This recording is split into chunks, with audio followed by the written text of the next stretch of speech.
Now, there are now challenges in the city of Malabon. Of course, Puro Kalusugan is trying to boost community health services. Now, to tell us more about the program and how it works and what it means to the people of Malabon, we're joined via Zoom by Dr. Bernadette Bordador, Acting City Health Officer of the Malabon City Health Department. Magandang umaga po, Dr. Bordador.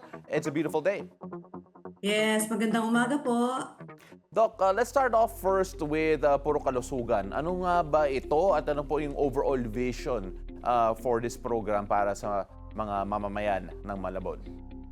Yeah, Puro Kalusugan is actually a collaborative project with the Department of Health on Dr. Herbosa's 8-point priority agenda.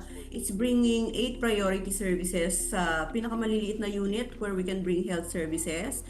So, 8 serbisyo yon that includes immunization, maternal and child health, safe motherhood, water, sanitation and hygiene, nutrition, infectious diseases like TB, HIV, and STIs, sexually transmitted infections yon. Also, non-communicable diseases that are medyo problematic ngayon. Of course, road safety, medyo bago, but we need to tackle them. And cancer prevention. Interesting po that you mentioned road safety is also part of the programs po. Bakit po ba yung Yes. road safety naging issue in terms of We health? want to prevent injuries that happen on the road dahil more and more we get cases of victims of road crashes. So we need to educate the public about how to be safe on the road.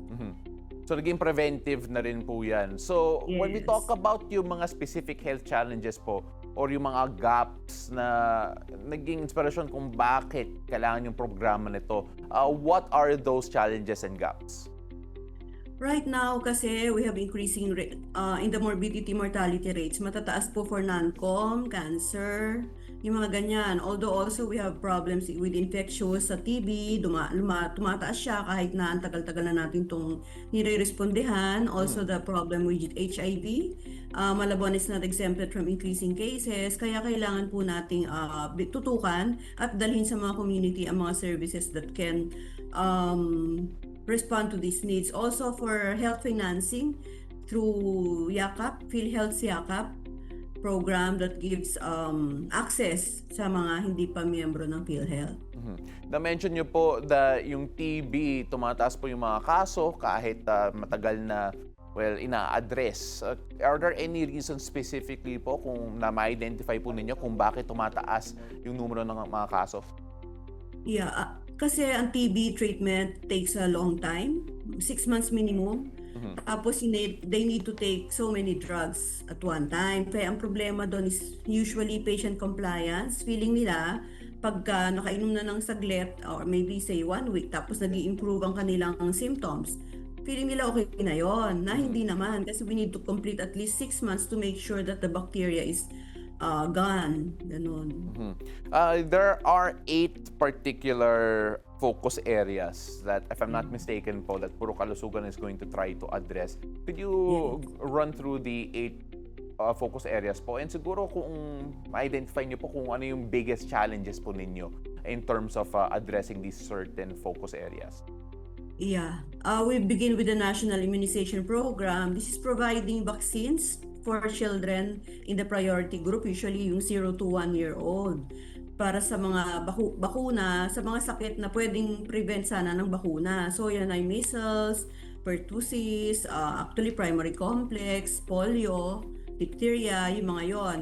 We bring it, lagi naman kami kasama din sa mga supplemental immunization activities, pero we have difficulty reaching target which is 95%. Parang kukunti yata bata sa Malabon, parang ganon. But we're doing everything. Tapos maternal and child, sa mga buntis, prenatal, they need to come to us for prenatals and postpartum checkups. Medyo hindi rin ganun kataas pa ang aming rates para dyan, but we're doing everything. We have barangay health workers, barangay health education officers who go down sa community para maghikayat ng mga buntis, including adolescents, to come to the facilities for check-up. Kung hindi naman, we bring their, kahit nga vitamins, dinadala na for the, kaya may Puro Kalusugan, dinadala na po sa mga bahay-bahay din nila yon ng mga health workers. There's also water, sanitation, and hygiene that's bringing clean, potable drinking water sa mga facilities, special and in the community, especially during disasters. Prone po tayo, di po ba, dahil pagdating ng bagyo, Yeah. usually inaabot kami ng mga tubig sa mga kabahayan. So ang aming sanitation distributes chlorine tablets para po ang inuming tubig ay maging safe na maiinom nila. Also, the sanitation unit checks on the toilets to make sure that we have sanitary toilet facilities and hand washing Yeah. para sure na makokontrol ang bacteria. Doc, if I'm not mistaken, the launch has reached over 500 residents. Alam ko, simula lang po ito. You're going to try to reach a lot more. Pero yung initial feedback and community response, how was that like considering na kayo mismo yung nag-reach out in terms of accessibility to all of these medical services? Yes, actually, tuwan-tuwa po yung mga pamilyang pinuntahan when we launched it last Saturday, no? Direct sa mga bahay kasi nila. Yung isa was a stroke patient whom we brought some maintenance meds and vitamin support sa kanya. Natutuwa sila na even the mayor, even the regional director has gone to their homes as kami, we were in total support, bringing, health support para sa mga pamilyang ganyan. Impressed sila kasi, pati yung aming PhilHealth group, lumabas doon sa lugar na yon in bangka, nakabangka kami, para mag-distribute din ng mga yakap registration forms para maging makapasok po sila sa dating konsulta, now yakap program of the PhilHealth.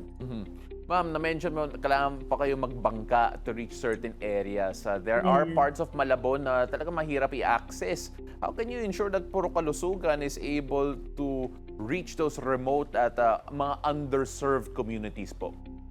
Yeah, yung aming mga barangay health workers po and health promotion, education and promotion officers, sila po yung aming mga community-based na mga galamay, kumbaga.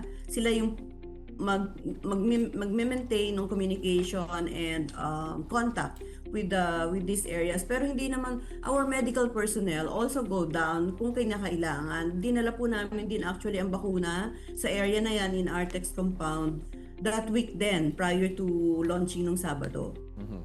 Ma'am, I wish we had more time, but unfortunately we have to wrap things up. But first of all, congratulations on yung launch nyo para sa Puro Kalusugan program last Saturday, and hopefully it does reach more people over in Malabon. Ladies and gentlemen, the Acting City Health Officer of the Malabon City Health Department, Dr. Bernadette Bordador. Maraming salamat po.